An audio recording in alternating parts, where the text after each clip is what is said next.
Welcome to Talking with Tech. I'm your host, Rachel Madel, joined as always by Chris Bouguet. Hey, Chris. Hey, Rachel. Oh, it's been a hot second for us, hasn't it been? I know. What have you been up to? Welcome back from the summer. Right. So this is our first episode back after a summer break. We tried something new after doing this podcast for over 5.5 years now, and that is we decided to air some of our old episodes in a remastered format. So Michaela went back and remastered some episodes. We hope you enjoyed those over the last few weeks. If maybe they were new to you because you're a new listener and there's going back into the archives could be a little bit intimidating. We picked out some of our favorite episodes and I don't know, I think they've been fun to go back and listen to. What are your thoughts about the old episodes there, Rachel? Yeah, I mean, I think that oftentimes now when I share the podcast, I feel very, I feel excited for people who are introduced to it for the first time, but I also feel this like sense of overwhelm. Like, oh yeah, go through 300 plus episodes to find all those nuggets, right? And so we were really strategic with how we decided on those episodes. We felt like those were really good foundational episodes and a really good place to get people started. So I think that those episodes are just kind of classics, if you will. And I think that if you are introducing our podcast to someone for the first time, those would be really good episodes to kind of build a really strong foundation for kind of the things that we go into more detail in, as in further episodes and other banters and things like that. Now, something that I've been eager to talk to you about because I miss talking to you every week and learning about what you're learning about and chatting with my bestie here about AAC stuff. Certainly we were texting, certainly we were sending Marco Polos, but it's not the same as getting on a Zoom call and just going, what's going on in your world? So fill us in. What's been going on with your summer? So this summer, Chris, I was like, I'm going to take like some time off. I'm going to try to like work a little bit less. I'm going to try to, just enjoy the summer. And that was my intention. We also simultaneously were offering intensives in my practice. And so I thought I was going to just do a little bit of work with the intensives. And these were, intensives that my SLPs were doing. And I was involved at some level. But I realized that it really is, the word intensive really is what it is. And I wasn't able to take off. I wasn't able to really enjoy. I was really deep diving in some of our cases. And so we've been doing intensives that are just wrapping up, actually.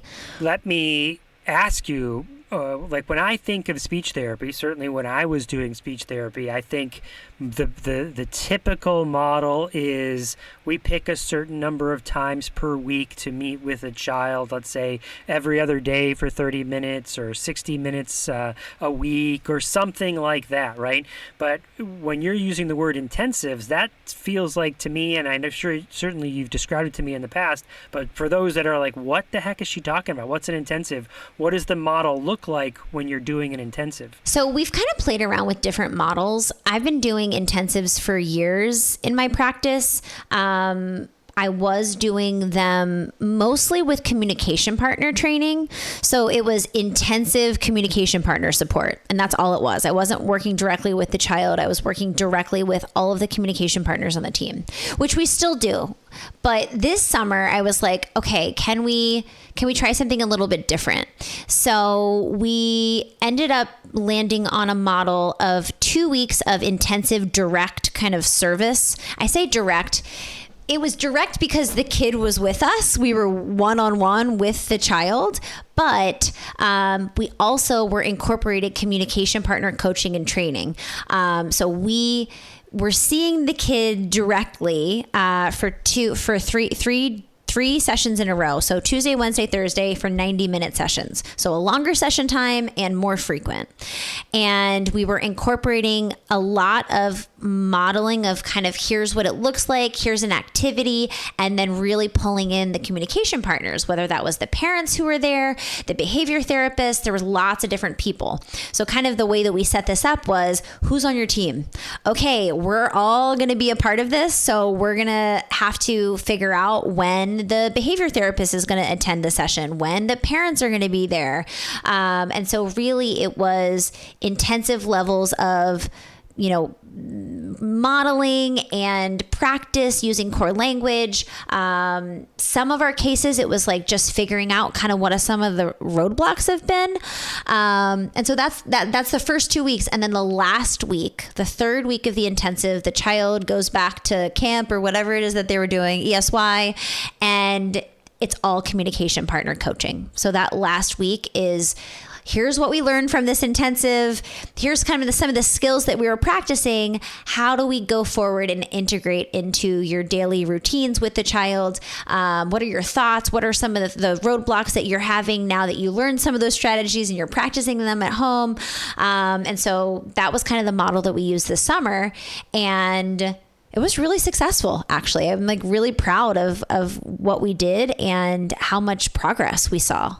Okay, let me ask. So what is it that you really liked about it? And then, of course, the follow-up question to that will be, what would you change? So the thing I really liked about it is that it feels like when we are seeing a child one time a week for 50 minutes, we do 50-minute sessions, or twice a week for that time, it's just kind of like this drop in the bucket, right? It's just like a little baby drop of modeling of that core word or practicing those skills. And so the 90-minute sessions were really great because we could kind of get into the groove and model with enough repetition and then incorporate more communication partners, right? So when we're thinking about the work we do as speech language pathologists and the idea of generalizing, right? So often kids can do something in a therapy session and then they don't generalize it. They don't leave that therapy session and go use it in the car and at home and with mom and with, grandmom. And so the more we kind of practiced a word and then pulled in other communication partners, and then we're able to say, okay, mom, we practiced open today. I practiced it first, then you practiced it. Now, how are you going to practice that at home every day, until we see you next? And so it's just like that repetitive practice and really in different environments with different communication partners was really powerful, I think, in ways that we just don't necessarily have that same bandwidth in our normal kind of traditional model. The other thing that I think is hugely beneficial is that when parents sign up for an AAC intensive, they're like rolling their sleeves up and like, it's go time, right? Like there's this energy around an intensive that's like, okay, like we're not doing what we normally do. We're doing like the intensive. And so it just like, it really does get people on board with all of the skills that we know they need to be practicing. We chose a short window, kind of 2 weeks of like intensive practice. And then that support carryover piece for the third week. Because I know some people, they're doing intensives for 3 or 4 weeks at a time. We were kind of really strategic about that. So there was a momentum that was built. And again, we're interfacing with the whole team. We're teaching all these skills and we're interacting with all the different communication partners. And so throughout that child's day, if the word is open as an example, think about all the opportunities there are for modeling and practice and repetition. And so we had kids kind of start, adding new words to their vocabulary and really being able to use them throughout their day with more independence. And, that was just super exciting. And so I feel like those are the two things that just like the increase in the exposure to kind of some of the things that we're doing. And then this like idea that like, I'm doing an intensive. So like, I'm accountable to like do this because I'm going to see them again tomorrow and I'm going to have to report back. Like, what do we do and how did it go? So what would you change? So it's a great question because I've tried to figure out like how can we keep it going? And I feel like, we did 2 different sets. So the first set was in July and the second set was in August. And we're just finishing up kind of August. So July, we've had those kids and those families kind of go through the process. And part of me is thinking I probably should have kept like some type of implementation plan in place, some type of like reminder, or maybe like a follow-up 2 weeks later, or a check-in, a monthly check-in, or something like that for the communication partners, because I feel like that's the most powerful thing, right? Is like getting the whole team on board, doing all of the communication partner training. And my fear, it's not confirmed yet, but my fear is that we're kind of slip back into like the ways that we were doing things before. And like we're losing some of that momentum and the accountability piece. What has the feedback been like from the parents that have participated in these intensives? It's been awesome. Everyone has been, I love this. He's talking so much more now. I'm practicing modeling so much more. I finally understand what I'm supposed to be doing. And I'm thinking like, oh, you finally understand. I'm like, why? We were really dropping the ball then if you didn't understand what you should have been doing. But like the feedback has been really awesome. And I think that sometimes this idea of like a 90-minute session, like parents are like, what? Like that's way too long for my child. Like I can't possibly imagine. And I'm like, yes, but like you're going to be involved. We're going to be teaching you. Like this is partially for your child, but partially for you. And so I think that can be a little daunting and overwhelming. But yeah, we've had really great feedback and success. And I think that it goes to show that like when you practice something enough and you give kids enough repetition exposure, like they can learn it, right? And if it's just like, oh, I modeled it 5 times, like that's not enough to actually become a word in their vocabulary, in their lexicon.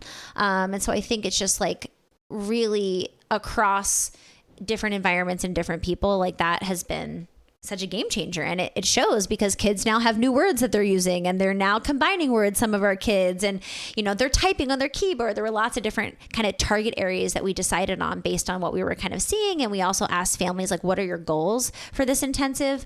And so, yeah, it's been great. And I've been getting like text messages from like OT that's like, oh my gosh, they're doing so great in my session. Like they're using their device now. I'm like, awesome. Like, I'm so excited. So it's been great. Let me ask structure-wise, because something is still a little nebulous for me, is you said you did a bunch of these over the summer. Is this a summer thing that you do, or is this something you do all year long and they just happen to fall in the summer because they all sort of came up that way? Or you said you've been doing it for years as well. So help me understand I'm a new parent and I come and I work with Rachel Madel. Do I get an intensive right at the beginning, or no, we've transitioned into doing that? We're going to do that.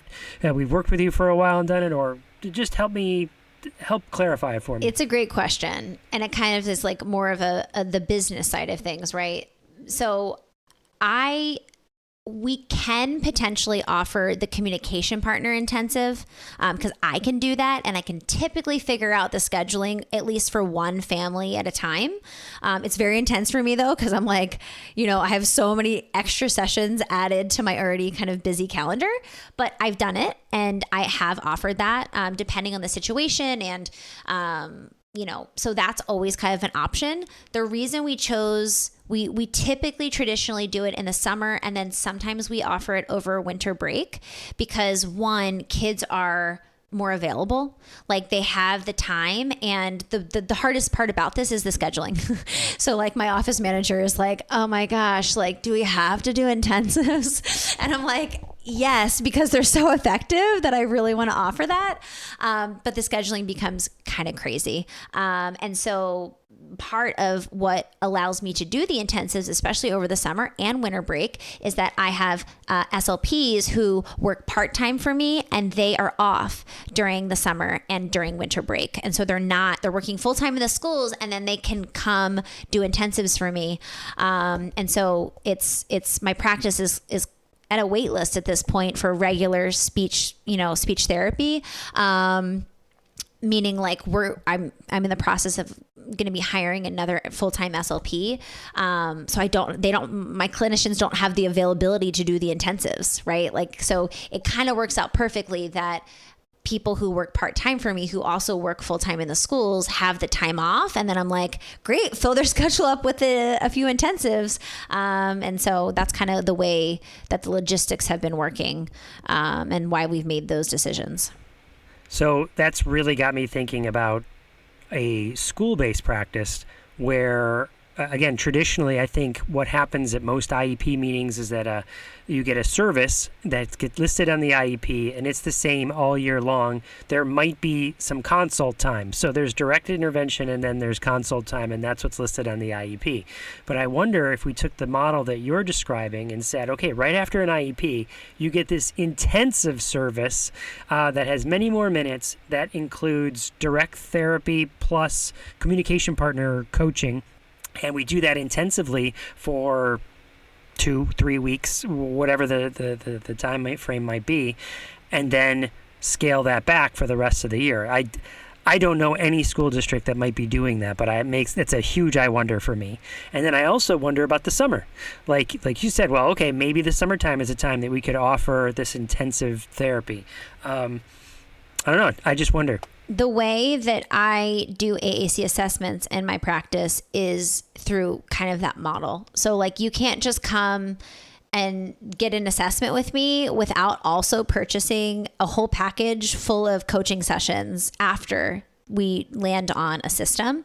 And I do that because it's kind of similar. It's an intensive coaching model. After you get a system, I'm going to coach you on how to use it. I'm going to coach your other SLP, and I'm going to coach your teacher, and I'm going to coach everybody on the team how to use it. And so I think that in the initial stages of AAC, especially, it can be so powerful when not only do you have this new thing, but now you have intensive support in how to use it, and you feel more confident moving forward, and then you can scale back some of the coaching and some of kind of the intensity. So yeah, I think that makes a lot of sense based on what I see clinically. And I think that it's just like, sometimes I have this like feeling like, oh, we're just kind of like sludging along. Like, can we get in there and like move things along quickly? And I think that these intensives, that's what they do, which is exciting because I like things moving and shaking. Well, it certainly sounds like it from the feedback that you've gotten, right? That people feel like they're, okay, I know what I'm doing now. I feel more comfortable. I have better skills. I'm seeing improvements in the kids that I'm working with. So my own child, if you're the parent. So it sounds like it's working. One other thing I'll add, Chris, because not only did I do AAC intensives, most of that was my SLPs doing the intensives, but I was like involved in some of the trickier cases, and I was kind of observing them, and I was like excited to help support. And then I did a lot of the communication partner coaching. Just from like a scheduling standpoint, it was easier for me to kind of hop in and do some of the coaching. But the other thing I did, I love how I started off like, I was going to take the summer easy. And then I'm like, all I did was intensives this summer. But the other thing I did was literacy intensives. So I worked intensively with some of my students on literacy development and creating programs with families on, all the framework from comprehensive literacy for all.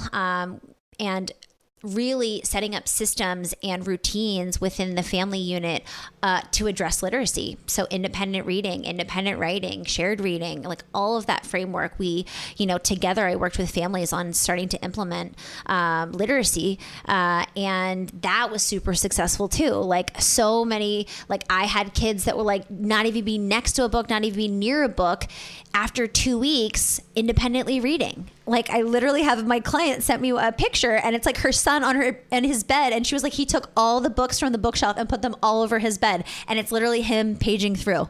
And I was like, when we started this, you said he hates books and he will never read with you or without you. Like he just doesn't touch a book.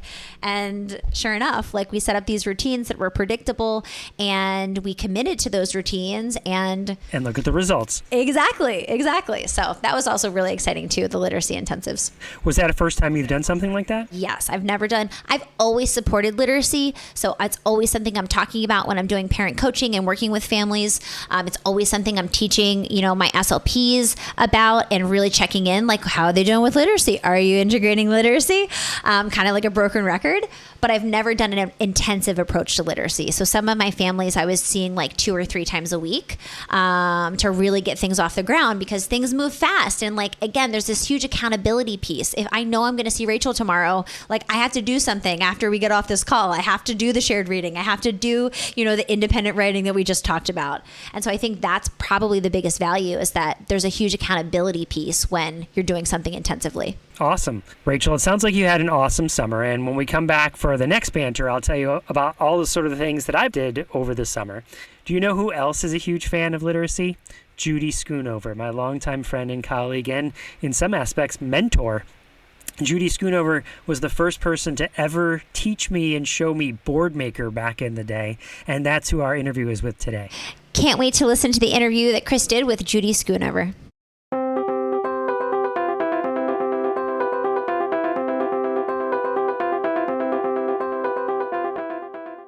Do you love this podcast? We would love for you to take a second and leave us a review on iTunes. That way, more people can find this podcast and learn how to support individuals using AAC. We also love hearing from our listeners. It reminds us that all of the hard work we put into this podcast really matters. And don't forget to subscribe so you always know when we release new podcasts. Now let's head back into the episode.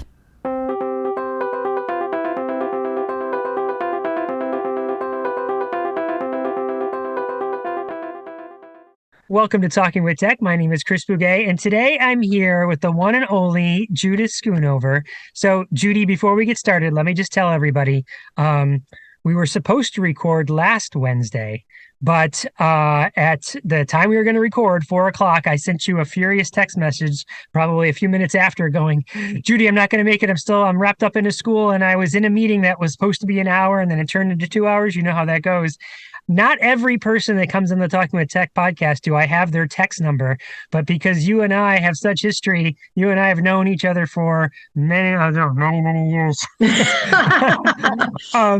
So I was like, I know Judy will understand, and I was able to send you a text message, and then afterwards take a little selfie of me and my coworker that I was with and send it right to you so you can see, we're right outside the school that you've been in back in the years. So with that little introduction, Judy, tell us a little bit about who you are, because I know who you are, but let's let everyone listening to the podcast know who you are and what you do. Okay. Well, first of all, I was disappointed I couldn't do it last week because that day was International Day of the Woman. Oh. And I thought, I am woman, hear me roar. And I was very delighted that I was going to get a chance to roar. And I was going to give a shout out to all the women out there who are in the AT profession, but I will do that anyway. Well, I'm an occupational therapist, and I have been an occupational therapist since 1975. And the only reason I bring up how elderly I am is because things have changed so much, Chris, in the years since I started practicing. When I started practicing, the very first year was when the very first iteration of IGEA was passed. And I started out working with children in a medical therapy unit, they were called back then. They were associated with an elementary school, but the kids were not included at all. Their education was very sketchy, mostly, and I say sketchy, that's probably not the right word, and it probably depended on the environment, but there wasn't the rigor that and the presumed potential and capacity that we have now. So I did that for 14 years, and it was very interesting. One of the things that we'll talk about, because you're going to ask me about AT evolving in the last 20 years, is the fact that a lot of the evolution as an OT had to do with what we called adaptive equipment back then. And there was really a limitation to what you could order from a catalog. And so part of my evolution as an OT and part of my education before I started practicing was I took weaving, I took general crafts, I took woodworking, I took ceramics, and I made a lot of the equipment that my students used when I was working in that medical model. I made corner seats, I made wheelchair trays. OT practice for it was the AJOT, the American Journal of Occupational Therapy at the time. At that point, wasn't the research journal that we have now. It was like recipes on how to make things. So one of the first things I made was a feeding thing on a Lazy Susan out of Theraplast, the kind of the old plastic stuff that you had to make warm in an electric fry pan with water in order to mold for a student's hand to make a splint. I made this spoon tray. So the middle of the plate looked like a regular plate, but then the outer edge dipped down like a spoon, and it was put on a screw that was very loosely screwed on with washers in between, so that the person who was taking a bite, the food all went on that scoop part on the end. Person that would take a bite would use their head to turn that to get the next bite of food as the plate turned around. So those were the kinds of things that we were experimenting and playing with. Well, Judy, let me just say real quick there, and this maybe is foreshadowing a little bit later, but that sounds like making to me, like when you AT makers or the maker movement, maker spaces, and making for really an authentic purpose. That sounds like what you were doing way back in 1974 and beyond. Absolutely, and for those that aren't familiar with the roots of occupational therapy, is it really was grounded in mental health and having meaningful occupations, being involved in routines and being part of what everybody else was doing and having things to do was part of the healing process for veterans coming back from World War I and people with mental health issues. You gave them meaningful occupations, and part of those meaningful occupations were maybe making at bedside, maybe doing weaving to learn sequencing or upper arm strengthening or things like that. So there's a strong component to making in the field of occupational therapy. It may be not as evident now because so much of the current education is centered around research and less about the doing that we had to do when I was in OT school, because there weren't a lot of resources for the kinds of materials that we commonly use today. So after practicing for 14 years as an OT, I was very frustrated with seeing what kinds of educational opportunities the students in the school where I was working were getting. And my assistant principal encouraged me to get my teaching credential. He thought, if you're so adamant about what things need to change, you need to be part of the change. So he influenced me to go back to school while I was working, and I got my teaching credential. And oh my goodness, teaching in a classroom was so exciting because things happen so much quicker and kids change so much quicker. And I was seeing kids learning. And so I started teaching, and I loved it. But I kept thinking about the kids that we're not still learning. And part of what California required was you had to have your regular ed credential before you could teach special education or get a special ed. So I was heading towards special ed when my husband got assigned to the FAA facility in Virginia, and we moved. I applied for a job in Loudoun County, Virginia in 1993. And at that point, there was a glut of teachers, but there was not a glut of school-based practitioners. So I was coaxed by several of the OT staff in Loudoun County to come back to the fold and become an OT again or practice as an OT again. And I did, but the great thing about it was I was so familiar as a teacher with where, the math manipulatives were hidden and where the little thing with the chalk that you put in and you drew lines on the blackboard with for working with handwriting. I knew where all of those were and I knew how to use them. And so I was pretty interested in collaboration. Which I think not everybody was real interested in having me collaborate at the time. I really wanted to be in the classroom. I didn't want to be down the hall, and I didn't want to be in a closet. And so I learned a lot about collaboration by having experience in both fields.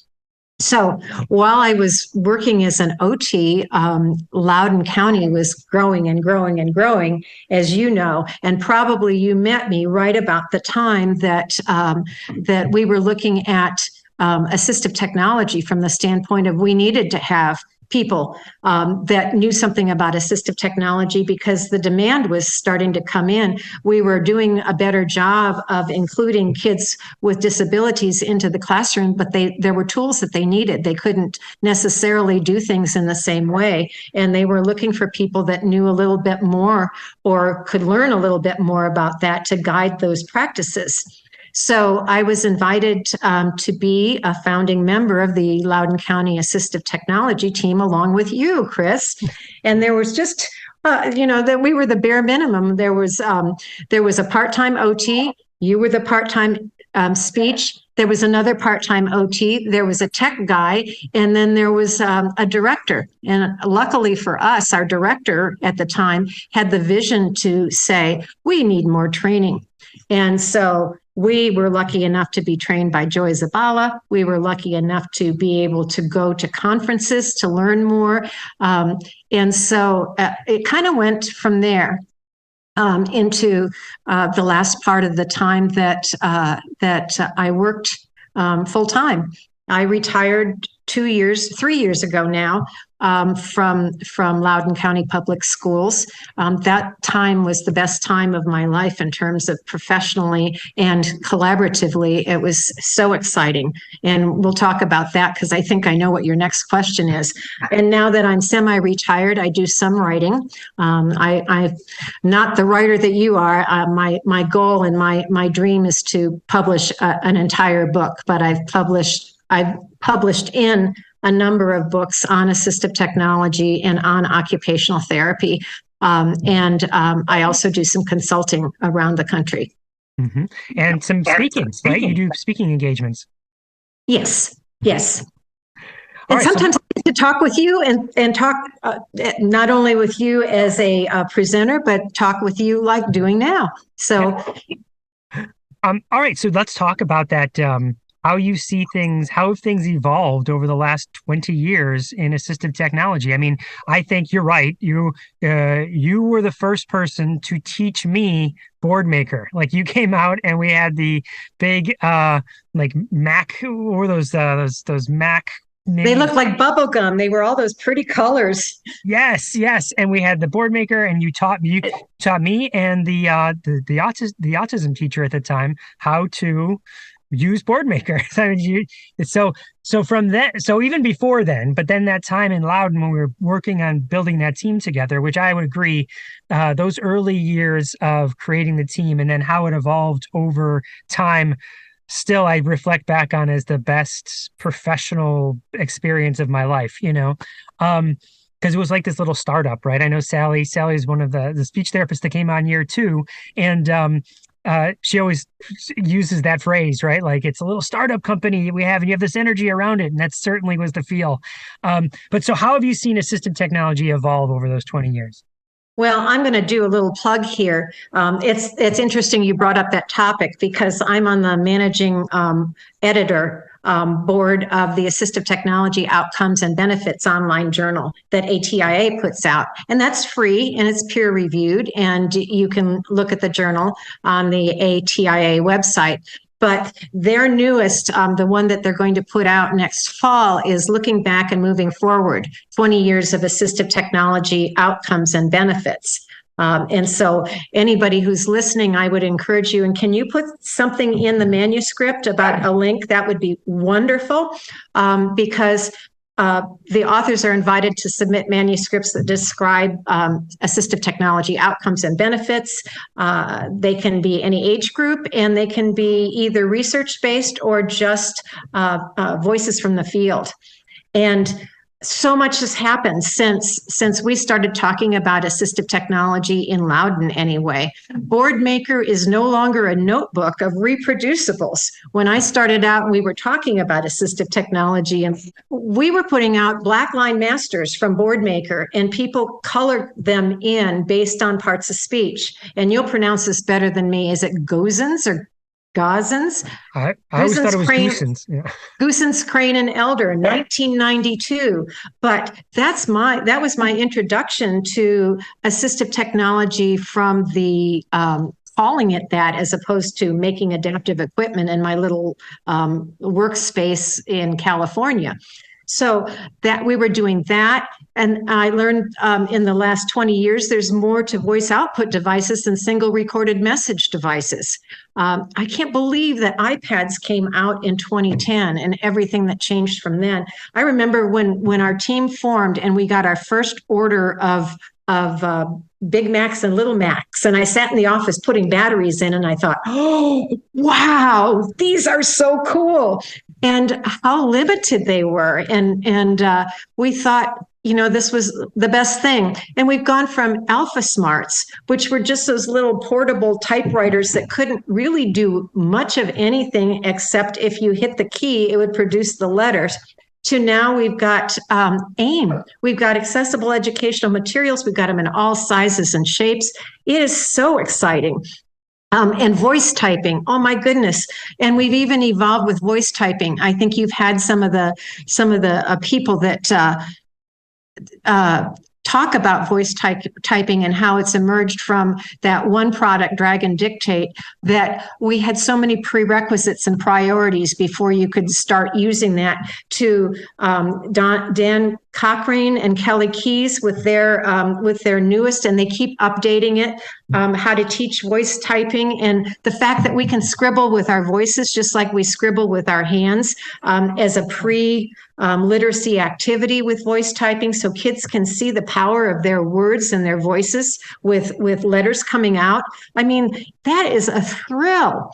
And we've also gone from the expert, and I know you've had a lot of talk about this. We've gone from the expert, the AT expert, to coaching, to communities of practice where everybody gets a chance to have a say. It's not the person that comes in. And I still find it very frustrating, and you probably can't say because you're still working, but I find it very frustrating that oftentimes the expert comes in from the outside as opposed to someone who is in-house. And you brought up the fact that I am doing some work. Some of the school districts with whom I've been working, that's who does their assistive technology assessments, is someone who doesn't know the culture and the climate. They don't know what the tools and materials that are already available. And so there's duplication, there's frustration. It's not a good plan. And when a team can be formed with a vision, like we created our vision statement, we created our goals. We also did work on how to assess whether we were doing it right. We used the quiet indicators. There's a lot that we can do. And even though we may be going away from an expert model, teams still need to have some leadership from the standpoint of someone who maybe knows a little bit more about what's out there that can guide everybody, so that the person doesn't make the decision, but maybe can be part of the go-to of knowing that there's a little bit more out there than everybody is feeling responsible for learning all at once, because it can be overwhelming. Let's see, what else do I want to say about 20 years? We need to be cognizant that we have to describe the tool and what it needs to do before we can decide what tools to use, because I do see a tendency for a question like, what's a good app for Down syndrome, as opposed to how can I help my child who has a lot to say but doesn't have a way to say it. And so we still have to, it's like, this is like Pandora's box, and there's a lot of good in Pandora's box, but if it's not used with fidelity, it doesn't help as much as it's intended to help. Does that make sense? It all makes sense. And I guess the other thing in the last 20 years is that we have more choices now, and tools don't have to be one and done. And I think there was a tendency at one point is, okay, we've got this app, or we've got this software, or we've got this tool. We're done. Our job is done. We got our training done. It's good. But what about going outside on the playground? What about going into messy art class? What about going into the cafeteria? Is a one and done for a voice output device going to be inclusive, or is it going to become exclusive because it's not always carried to the locations where it's needed? So I think that we have to remember that assistive technology is situational, and it's along a continuum. And because we have many toys, we can give many choices and provide more than one thing. Oh, this is awesome, Judy. Yes, I am screaming in my head, like, yes to all of this. Can I just dig into some of these? Please. So one of the things that you said, you were giving examples of like the voice typing and how Alpha Smarts have gone away, and we've been looking at now accessible educational materials and how things have evolved, right? From a tool centric point. Something that seems to have happened over the years is that we uh, technology that was designed for individuals with disabilities has now moved into a place that is something available to everyone. So like you mentioned, drag Yes. and dictate, voice typing. An example I use always with OT in mind is the vestibular discs. You know, how many OTs back in the day were the first ones to give the vestibular disc because a kid was needed to move in their kindergarten or first grade or second grade. And now we build the elementary. Secondary is a different story. We're not quite there yet, but many elementary classrooms are built with that flexible seating in mind because it's like, oh yeah, movement's good for everybody, right? And so it just seems to be a theme that keeps coming up over the last 20 years. Is that fair? That is really fair. And as you know, that's how universal design for learning actually came about. You know, they were originally, when they started thinking about things was, what was it, in the 1980s when the computers started being available to schools, and they were looking at the computer from the standpoint of, here's a tool for kids with disabilities that can't read or write. We're going to use the computer for them. And then it was sort of, wait a minute, if it works, sort of the opposite of now. If it works for kids with disabilities, it should work for everybody. And now it's kind of, we're looking at it from both sides now. It's, if it works for kids with differences in the way they learn, it works for everybody. If it works for everybody, it should work for kids with differences in the way they learn. So we have to continue to look at those things and challenge those things. But it's that one example of which came first. And at that point, kids with disabilities were on the win-win side because they were really looking at those tools from, this is going to make a difference. Let's dig into the coaching model versus an expert model, because I think a lot of people are still wrestling with that. So back in the day, we were sitting around trying to figure out how we got great advice from our administration at the time, which was, and tell me if this is how you remember it. Our administration came to our assistive technology team and said, okay, we know we don't know about assistive technology, so you go figure it out and then come run it past us. And this is years and years ago, like over 20 years ago, right? And we were like, okay, well, what do we know how to do? We know how to do occupational therapy evaluations, speech language pathology evaluations. And so we sort of adopted an expert model going in and say, this is what you need, you know? And over the years, we sort of realized, one, that's not sustainable. Two, you're not building any capacity. So people were constantly doing that same thing over and over again.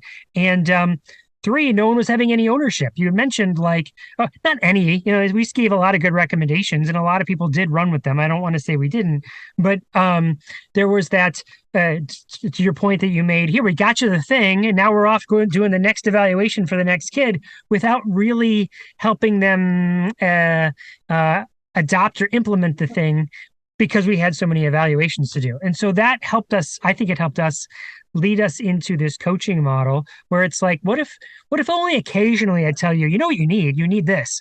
And mostly I sort of ask you questions and facilitate a conversation. So the entire team comes to land on the things that the tasks that they want them to do, changes in the environment, and then of course, what tools we want to implement. Does that sound right? It does sound right, but you know, one of the things that we had the privilege of is we had the privilege of the ears of the administration. And so they were quick in many cases to adopt that attitude that everyone can do this. But I see school districts that are very, very much struggling with that because they're not providing the training, and they gave us the luxury of training because that's how we went forward. It was sort of, is the right word, train the trainer? Mm-hmm. But we went forward from maybe being the repository of the most current knowledge and the keepers of the equipment to a train the trainer, where we found that if we trained, then we didn't have to be the keepers of the equipment. Everybody could be the keepers of the equipment. And so I think it was an evolution, and not everybody is there yet, because you really have to have administration support for educating the entire staff and not educating in silos. And there seems to be that tendencies where the OTs get educated on the stuff that they're supposed to know, and the speech and the adaptive PE and stuff. And if we had more of an opportunity to be interprofessional based on the way that staff development is done, where everybody maybe takes a topic. And I think Loudoun did this in some ways several years ago, and you can correct me on that because it might have been as I was exiting, but communication became a priority. So there was more training across the board to make communication and understanding of core vocabulary where everybody got the same input, and it wasn't the SLPs weren't the keeper of the knowledge, or the OTs weren't the keeper of the knowledge, or the custodians weren't the keeper of the knowledge. Everybody. I still, and I think this is one of the things that I struggle with when we say there's no need for experts anymore. I do think that there needs to be at least a core of people that know a little bit more, and maybe expert is the wrong word, and that's maybe why it gets a bad name. But I think if we are all expected to hold the same amount of knowledge, and yet there are specific roles that we have on top of that, especially for the educator who has to do lesson plans and be responsible for 20 to 30 some kids in the classroom and all the other things. It's helpful if there's one go-to person that maybe can at least say, yeah, did you know there was a such and such? And then the team, not the one person, the team looks at that such and such, and that the attributes, not the device, but the attributes, what the device will do, and go, I think Johnny would rock and roll if he had something that would take his thoughts or his verbalizations and put them into print form. Then you don't have to be held accountable for what that app is or what that device is, but you need to be responsible for finding out different ways that Johnny can get his thoughts down. And that may be anywhere from a device to an alternative for the expectation of how Johnny is graded. And that goes right back to UDL. Maybe Johnny doesn't have to put it in print. Maybe he can act it out. Or maybe he can make a sculpture and explain it. But it's being more acceptable about the variability of the learner and providing the learner with more choices as to how to show what they know. And then something else you said that I just want to dig into, and that is because I think I'm seeing it happen in the AAC world just a little bit. And you just waved a caution flag at this notion of, well, a kid has X, therefore they get Y, right? As opposed to, let's talk about all these different variables that make up a learner and who they are and what they can do and what they need to learn to do, and help that inform a decision that's not just so simple as they have X, therefore they get Y. Is that, first, do you still see that? And is that a good way to encapsulate it? That is a good way to encapsulate it. And I'm seeing lovely, lovely examples of when it's done well in terms of providing those choices and allowing for learner variability. One of those is, I don't know, you've probably seen it, and there was one particular website, now everybody's doing it, but there was this really cool choice board that I used to use an example in presentations where it was, they had an assignment, and on the choice board, it was an electronic choice board. You can do it in PowerPoint. And then there was a link that showed them how to use PowerPoint and how to do PowerPoint. And then, how that might work, or you can make a video, or you can give a speech, or you can do a sculpture or a play or whatever. We basically want to know if you understand what has been provided in terms of information and can use it and not just regurgitate it. Mm-hmm. Mm-hmm. That you're describing providing options, and exactly that is universal design for learning. All right, let's transition back. I said foreshadowing earlier. Let's talk about making. I mean, I know you are, like I said, have some history with making, but then at ATIA, you've been running the Maker Day for a couple of years now, right? Well, for 2 years with Therese Wilcombe. So I can't say that I'm running it, but Therese and I have collaborated. Not an expert model, but a coaching model. We coach each other since Bill Binko stepped back. I want to make a distinction because Bill Binko was my influence. He was huge in influencing the direction in which I went with making. He gave the example at ATIA several years ago about maker clubs that make for the sake of making. And they had, and I'm going to get this wrong. I wish he were talking to you. Some sort of electrodes that worked on the eyebrow. So when the person twitched their eyebrow, there was a voice output device that said, "What's up?" And he was saying, there's more to making than just finding out what you can do with stuff. There's a philanthropy to it, and that's probably the wrong word, but I think making for oneself is one thing, but making in the assistive technology world is making for other people, and it's developing prototypes, and it's exploring extremes to find out. And you can talk more about adaptive gaming than anybody I know, but it's all about making things better and making things possible. And that's, to me, is the true AT maker, as opposed to being craftsy or artsy or building the best or the biggest or the tallest. It has to have a function that pertains directly back to how it can be used to make life better. Mm-hmm. Well, so something adjacent to that, Judy, that's happening is some people have come to me and said, okay, I run this AT makerspace and the kids, I run this makerspace and the kids want to do something, to help people with disabilities. Okay. So what they want to do is print a 3D printed hand, and I was like, well, okay, do you know anybody that is actually going to use that? And they're like, no, they just think it's cool. It's like, well, okay, if you want to do that, fine, go do that because there'll be some learning there about 3D printing and modeling and things, but it's not really going to help anybody unless you know somebody, So let's start with what is the thing that you want to help somebody with, right? And you're actually authentically problem feature matching. Yes, it's exactly. Feature matching. It's feature matching for sure. Yep. So my history with making started out with I went to this camp in the north in Michigan, and when we were 16, they let this group of 16-year-old campers. It was something you aspired to. It was like the year before you became a counselor or whatever. We lived in the woods for a month. And we made everything that we used. Our food was provided, but if we wanted something to sit on, we made it. And if we wanted something to cook in, we made it. We actually made a stove out of wood and then lined it with foil, and then you shoved the coals in and it cooked. We made a dish drainer. We made, containers, some sort of a holder to boil our water so that we could wash our dishes in hot water and all that kind of stuff. And it allowed us that same authenticity that you were talking about with learning. We had an authentic problem, and we had indigenous materials that were available to us, and it let us think outside of the box.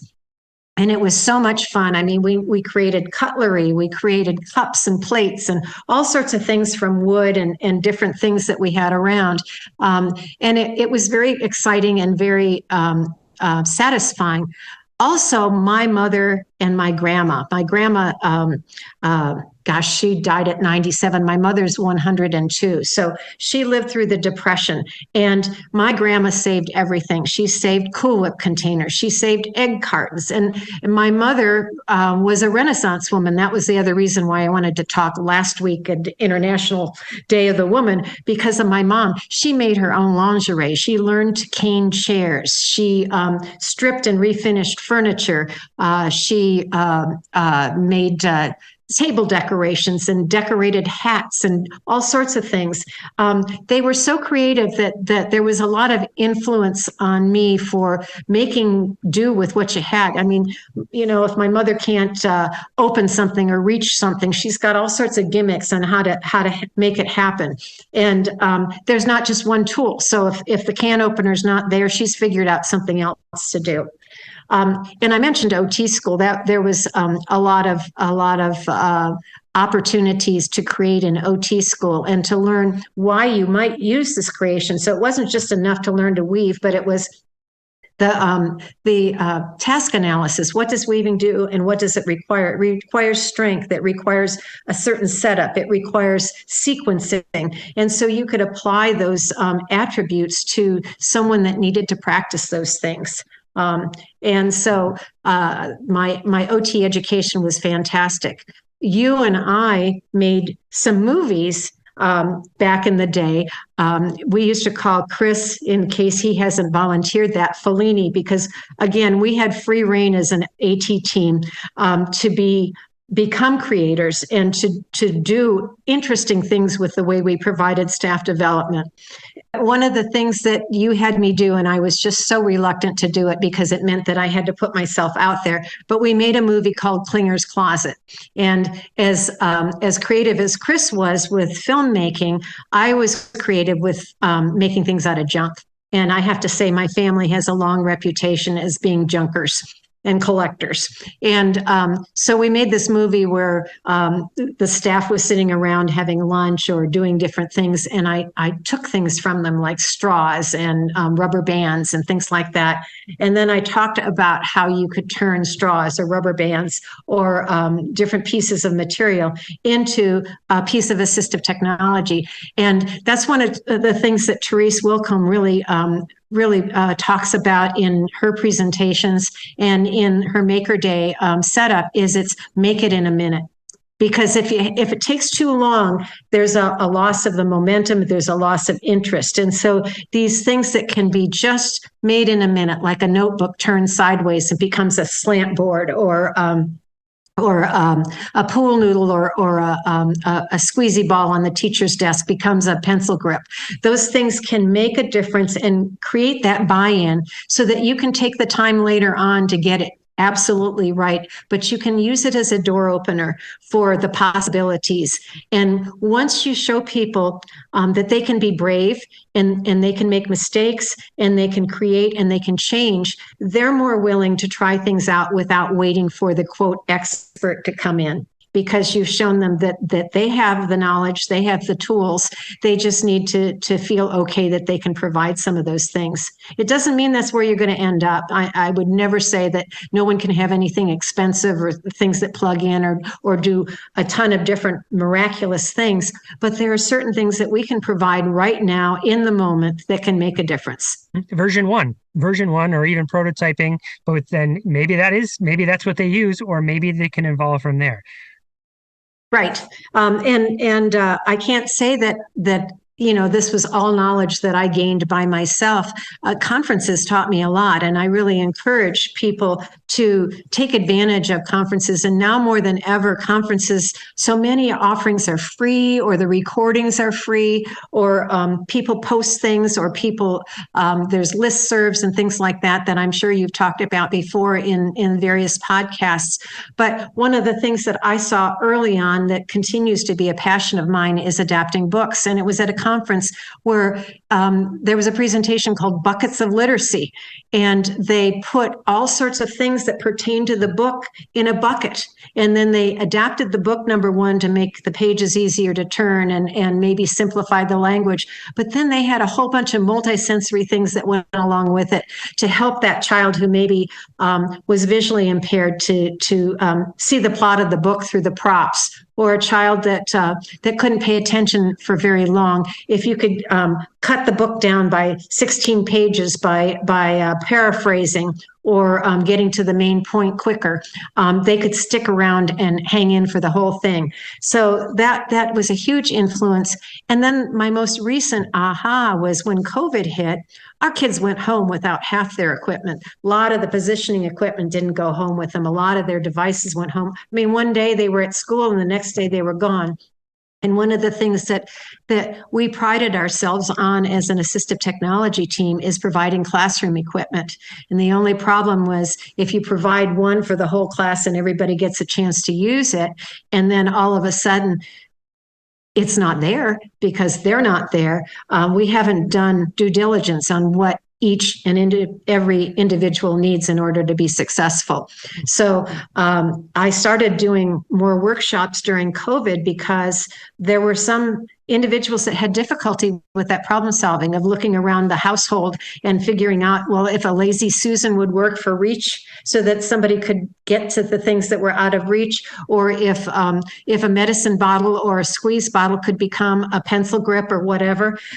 We needed to be able to look around at what was there and help parents solve problems for their kids so that they were empowered too, because I think sometimes we've held ourselves up as the expert model and our parents don't feel that they're equipped to provide the best things for their kids, and they truly are. They know their kids better than anybody else. Judy, I'm smiling from ear to ear here. I wish people could see me because when the emergency distance learning happened, I remember putting a slide together with, what is assistive technology and how can we help for staff in general, right? And there was a particular slide, and I remember saying to the entire team, like, we know how to do this. We've had Judy in our lives for all these years to help us see the environment and go, well, I can use that to do this, and I can use that to do this, and we could the word was MacGyver, right? We would be able to take MacGyver, use what you've got to create something to get us through. And maybe it's not the long-term thing, but at the time, remember the emergency of like, we didn't know how it was spread. So we just knew like you were going to be in your home by yourself for a while. So you really influenced us, continue to influence us. But that was one in particular story where I just remember the slide that was like, we can do this. The assistive technology people in particular and OTs have been doing this for years. So we've got you. People felt secure in that way. And we felt secure because we had worked with you. That's funny.